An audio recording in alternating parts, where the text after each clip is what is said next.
పండించిన ఘనత మన కేసీఆర్ తీయాల. ఎక్కడ చూసినా రైతులు మర్చిపోతలేరు. రైతుల గుండెలల్లా కేసీఆర్ కేసీఆర్ కేసీఆర్, యువకుల గుండెలల్లా కేటీఆర్ కేటీఆర్ కేటీఆర్. అంత పని చేసిండ్రు, అంత అభివృద్ధి చేసిండ్రు, అంత డెవలప్ చేసిండ్రు. ఇప్పుడు చూస్తే 22 నెలలు అయ్యింది, ఎక్కడ చూసినా ఘోరమే. యాడేసిన గొంగడి ఆడనే. ఎక్కడ ఒక రియల్ ఎస్టేట్ దానికి పోతే అయితే ఒక ప్లాట్ అమ్మతలేదు, ఒక అపార్ట్మెంట్ అమ్మతలేదు, ఒక గజం అమ్మతలేదు. రైతులైతే బిడ్డ పెళ్లి చేస్తే కూడా అప్పుడు పోతలేదు. అంత ఘోరం అయిపోయింది. అసలు కరోనా కంటే కూడా అధ్వానమై. కరోనా మంచిగుండే.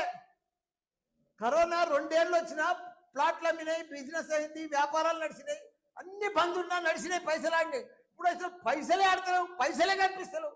ఓ మాయమైనట్టేనా, ఓ మంత్రం చేసినట్టేనా, ఇదంతా ఎందుకైంది వచ్చిందంతా అని అందరు ప్రజలందరూ కూడా డిస్కషన్ వచ్చారు.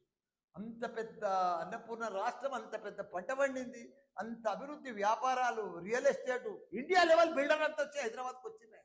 ఎత్తైన 58 అంతరాల బిల్డింగ్లు కట్టింది. అమ్ముడు పోయినాయి. ప్రపంచమంతా హైదరాబాద్ అంటే ఒక సింగపూర్, న్యూయార్క్ లెక్క చూసింది దాన్ని. అసలు దాన్ని అంతా బిత్తరపోయింది, బోసిపోయింది. ఇప్పుడు ఆ రింగ్ రోడ్ వెంబడి వస్తుంటే హైదరాబాద్ అంతా ఫైనాన్షియల్ సిటీ వస్తుంటే అంటే బాధ అవుతుంది. బిల్డర్స్ అంతా అవుట్ అయిపోయారు, కష్టాలలోకి వచ్చేసారు.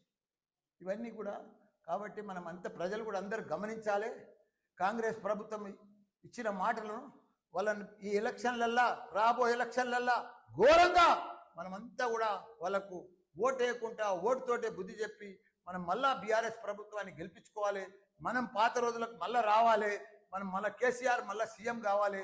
మనం అందరం కూడా ఒక యూనిట్ తోటి టీం వర్క్ కూడా జూబ్లీహిల్స్లో కూడా వాళ్ళు ఎంత చేసినా, ఎంత ఖర్చు పెట్టినా గ్యారంటీగా బీఆర్ఎస్ పార్టీ గెలుస్తారు తప్పకుండా.